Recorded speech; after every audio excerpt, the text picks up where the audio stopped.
My name is Carter. I'm 26 now, but this happened when I was 20. Back then, I was staying with my cousin Danny in a rural part of Arkansas. His family owned a small cattle farm about 40 minutes outside of town. And when I say rural, I mean the kind of place where the roads don't have names, just numbers. The nearest gas station was a 25-minute drive, and cell reception basically non-existent. I'd just gotten out of a bad situation with an ex, and my head was a mess. Danny offered to let me crash for a while in his old single-wide trailer out behind the main farmhouse. It was nothing special: one bedroom, a little couch, a tiny kitchen, and a view of nothing but grass, trees, and sky. Honestly, I was grateful. The quiet sounded like exactly what I needed. The first week was peaceful. I helped feed the cows. In the morning, spent afternoons walking the property, then shared beers with Danny at night on the porch. There were no distractions, no noise, no people. It felt like the first time I'd actually been able to breathe in months. But then, things started happening. The first weird thing was the bell. Danny kept this rusted old bell hanging from a low branch near the edge of the woods, right by the cattle fence. I asked him what it was for, and he told me his grandfather used to use it to call in the dogs from the woods at night. I joked, "So what happens if it starts ringing by itself?" Danny looked at me dead serious and said, "Don't go near it if you hear it after dark." I laughed, thinking he was just trying to mess with me, but something about the way he said it stuck with me. 3 nights later, around 2 in the morning, I was up watching some random DVD I'd found in the trailer. That's when I heard it clang, loud and sharp. The sound of the bell ringing just once, clear as day. At first, I figured it was the wind, or maybe a raccoon or something. But when I stepped outside to check, the air was completely still. Number wind, no movement. The rope tied to the bell was swinging slightly, like someone had just pulled it. I told Danny the next day, and he got real quiet. He said, "That's how it starts. Ignore it. Don't go out there after dark." That's how it starts. What did that even mean? I tried to let it go, but over the next few nights, the bell rang again. Always once, sometimes twice, never more than 3 times. Always around the same time, just after 2 a.m., then things got worse. About a week in, I woke up to a new sound, something dragging along the side of the trailer. Slow, metallic scraping, like someone pulling a shovel or a pipe across the siding. I froze. It circled the trailer. Slow steps, drag, slow steps, drag. I turned off all the lights and crouched by the window, too scared to even breathe. Then, clang. 2 loud rings of the bell. Whatever it was, it had circled the trailer and gone back toward the tree. I didn't sleep the rest of the night. The next morning, I found shallow marks along the side of the trailer, thin scratches, low to the ground, like something metal had scraped against it. Danny barely spoke, just nodded and handed me a shotgun that looked older than both of us. He said, "You see anything, don't follow it, just stay inside." I asked, "What is it?" He hesitated, then said, "My dad used to call it the Bellman. Says it comes for people who live alone out here. Starts with the bell, then the dragging, then the knock." I thought he was just telling old stories, trying to scare me. But then came the knocking. It was 2 nights later. I'd been sleeping with the shotgun by the bed, lights off, trying not to panic. At 2:07 a.m., the bell rang again. 3 times. Then silence. Then, from the back door of the trailer, knock, knock, knock. Slow, deliberate knocks, right at my door. I didn't move. Just gripped the shotgun and stared at the door through the peephole. But there was no one there. I sat like that for nearly an hour. When I finally opened the door around 4 a.m., there were muddy footprints on the porch. Bare feet, leading away from the door, toward the tree line. That's when I broke. I packed my stuff, went into the main house, and told Danny I was leaving. I didn't care what it was, or if he believed it. I was done. He didn't try to stop me, just nodded and said he always takes something, a dog, a cow, sometimes a person, but he always takes something. I drove to a motel 2 towns over and stayed there for the rest of the week. A few days later, Danny called me. One of his calves had disappeared. No broken fence, no blood. Just gone. He said the bell hadn't run since. I never went back. I don't know what the bellman is or what he wants, but I know what I saw. And I know it was real. Sometimes, late at night, even now, I'll hear something in the distance. Could be wind, could be anything, but every once in a while, I swear I hear a faint clang, and when I do, I make sure every door and window is locked.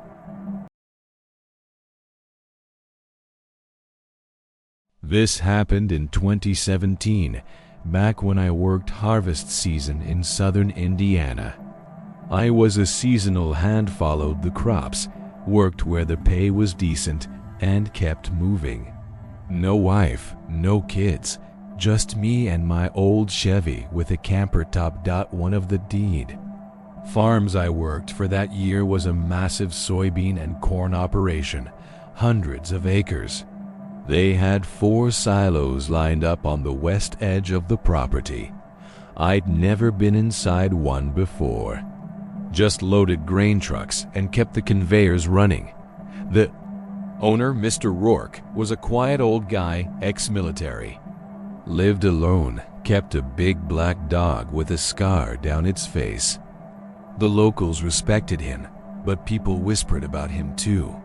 Said he went weird after his son died years ago. There were rumors, stories, but no one really talked. Anyway, one night I had to pull the graveyard shift. Midnight to 6 a.m., one of the dryers had jammed, and they needed someone to watch the output while it got repaired. I was the new guy, so it landed on me. I didn't mind. I liked night work, the cold, the quiet. The silo I was stationed at was the second from the left.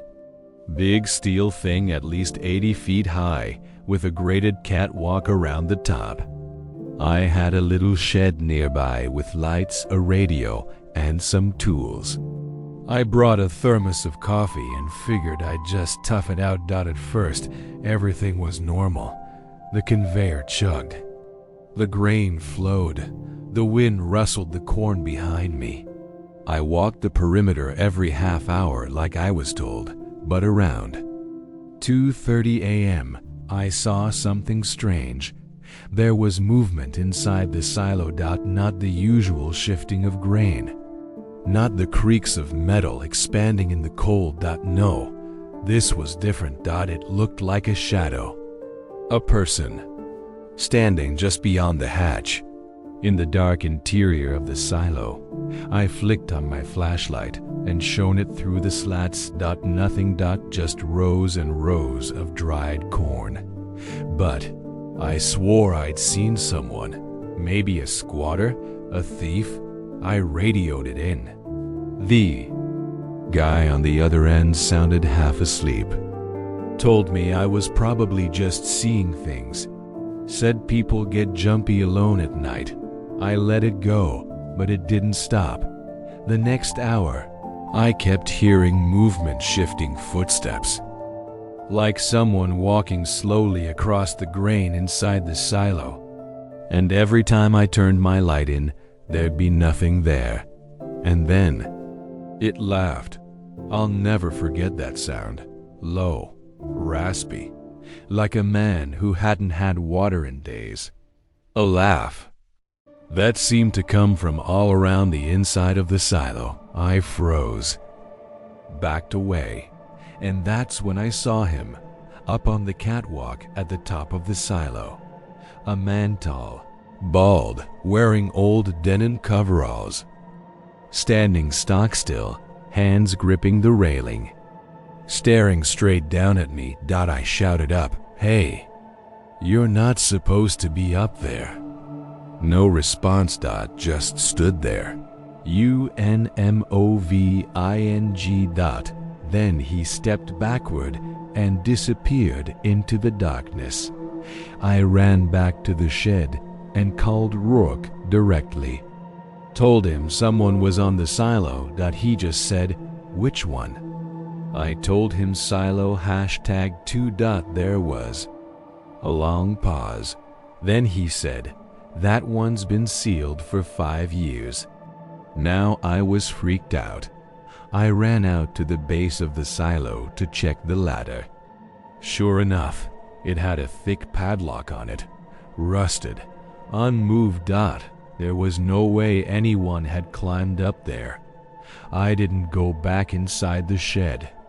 I stayed near my truck with the engine running and headlights pointed at the silo until the sun came up. The next morning, Rourke showed up early, told me to come with him. We climbed up to the top of the silo together. He had the only key to the lock. When he opened the top hatch, the smell hit me instantly. Rotting corn, thick with mold and something worse beneath it. I looked inside. There were deep impressions in the corn, footprints, human-sized, leading around the edge, as if someone had been walking in slow circles up there for days. Rourke just stared at it. Quiet. Then he said, "Back in '09, my son went missing. Last place anyone saw him was right here. We searched this whole property every inch. Cops never found anything." He paused, then added, "That was the last night I opened this silo." I asked, "You think he's still in there?" He looked at me and said, "No, but I think something else is." He sealed the hatch again. Told me I could work the day shifts.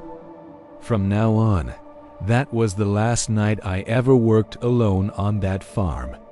Every season since, I've heard the stories from new guys, the footsteps, the laughing, the man on the catwalk. I don't know what's in that silo, but I know it's watching.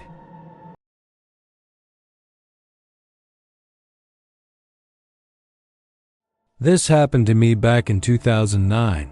When I was 17, my uncle owned a small hay farm out in rural Missouri, and I used to help him every summer. It wasn't glamorous, but it paid well and gave me a break from the city. Just me, some sweat, and an open field. No cell signal. No distractions. His land stretched for miles, mostly flat hay fields, a small barn, and a trailer where he stayed during the busy seasons.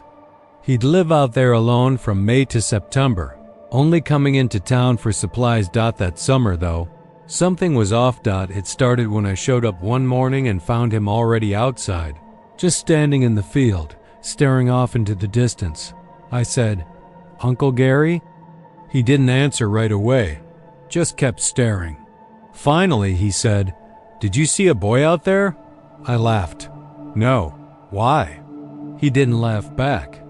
He just said, "I think someone's been sneaking onto the property. Saw a kid running through the hay yesterday, real fast, too fast." I figured it was just a neighbor's kid messing around. No big deal, but later that day, I saw him too. I was hauling a rake across the north field when I caught movement just at the edge of my vision.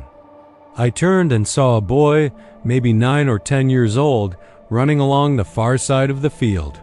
Pale skin, red shirt, blonde hair. Just sprinting through the hay rows. I shouted, "Hey, you're not supposed to be out here." But he didn't stop. He didn't even look at me. Just ran straight into the tree line and vanished. I told my uncle, and he nodded like he already knew. "He doesn't answer," he said. "Don't chase him, just let him run." I didn't understand what that meant. Until later, that night, I stayed in the trailer with my uncle. It was hot and muggy, so we slept with the windows cracked. Somewhere around 3 a.m., I woke up to the sound of footsteps, soft, barefoot, crunching through the gravel outside. Then, a tap on the window. I rolled over slowly and looked through the screen, And there he was, the same boy from the field. Standing outside the trailer, his eyes were wide, not scared, just blank, like he was waiting for something. Then, in a quiet voice, I heard him say, "Can I come in?" I didn't answer. I couldn't. My mouth was dry. I was frozen. Then I heard my uncle's voice from the other room. "Don't say a word. Don't answer him." The boy didn't knock again.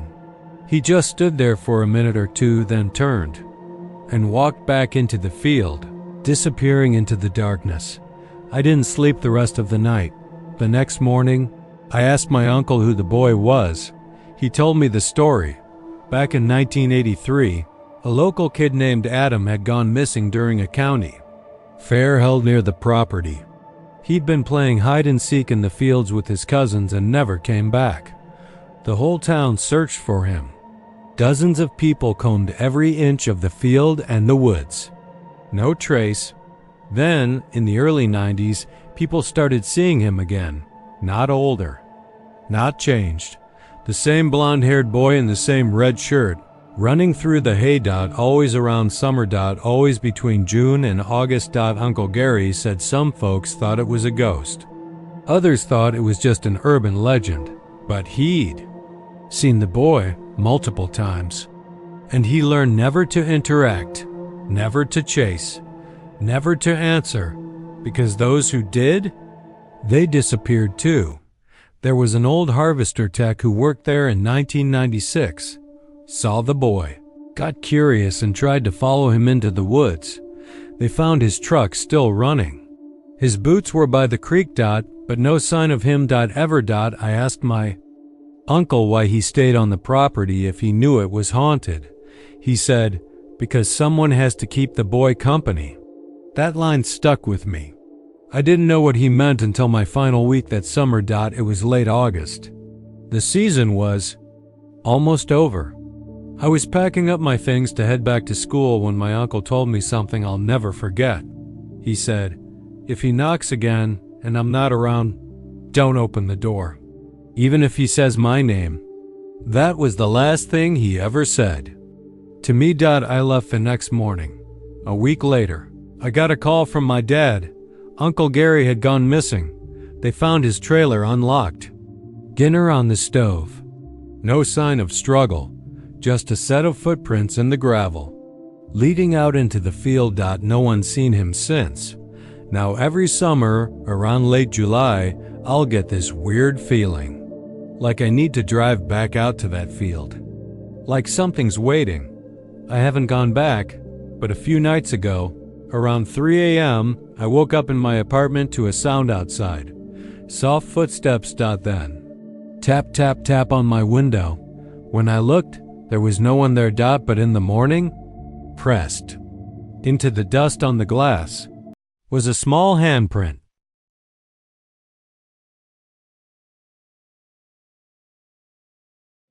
This happened back in 2012 when I was working a summer job near a small logging town in Oregon. The kind of place where everyone knows everyone, but there's also plenty of secrets buried in the trees. I was hired by a local logging boot company to drive trucks and help with equipment. The job was straightforward, but the forest was dense and endless. It stretched for miles in every direction, broken only by dirt roads and the occasional abandoned cabin. One night, after a long day, some of the guys and I were sitting around the fire pit outside the bunkhouse. It was clear, cool, and dark, except for the orange flicker of the flames. That's when one of the older guys, Charlie, started telling stories about the woods. He said, "You ever see the lights out in the forest? The weird ones that don't move like fireflies?" We all shook our heads, curious. Charlie went quiet for a moment, then said, "They're called the lanterns. People say they're the souls of loggers who got lost or died in the woods. They appear sometimes, floating through the trees at night." The others laughed it off, but I felt a chill. Later that week, after my shift ended late, I was driving home on one of the dirt roads cutting through the forest. It was pitch black except for my headlights. Suddenly, I saw something strange ahead. Faint glowing orbs, yellowish, orange, hovering between the trees. At first, I thought it was just fireflies, or maybe lanterns hung by campers. But as I slowed down, I realized these lights weren't flickering naturally. They were moving, slowly drifting, almost like they were watching me. Curiosity got the better of me. I parked the truck at the edge of the road and stepped out. The forest was silent. The lights hovered about 100 feet away, weaving through the trees. They weren't random, they moved like they were guiding me. Against my better judgment, I followed. The air grew colder the deeper I went. The glow was faint but steady. I passed ancient oaks and fallen logs. The lights drifted closer, then suddenly darted toward a small clearing, and there, in the middle, was an old cabin. It looked abandoned, its paint peeling, windows broken, but the lights were gathered around the door, almost beckoning. I approached slowly, heart pounding. The door creaked open on its own. Inside was dark, but I could hear something faint like whispering. I stepped inside, and the door slammed shut behind me. The whispering grew louder, intelligible, but urgent. Then I saw them, shadowy figures standing in the corners, their faces blurred and indistinct. They didn't move, just watched. One of the lanterns floated beside me, and suddenly I understood. These were the lost loggers, trapped between worlds. They were trying to warn me. I turned to leave, but the door wouldn't budge. Panic set in. The whispers grew into desperate cries. Then a cold hand gripped my shoulder. I spun around. No one was there. I slammed my shoulder into the door again and again until it finally gave way. I ran back to the truck as fast as I could. When I looked back, the lights vanished into the darkness. I never told anyone what really happened that night, just that I got spooked and left. But after that, I stopped working those late shifts, and every now and then, when the wind is just right, I hear faint whispers and see flickers of light outside my window. And I know the lanterns are still out there, waiting.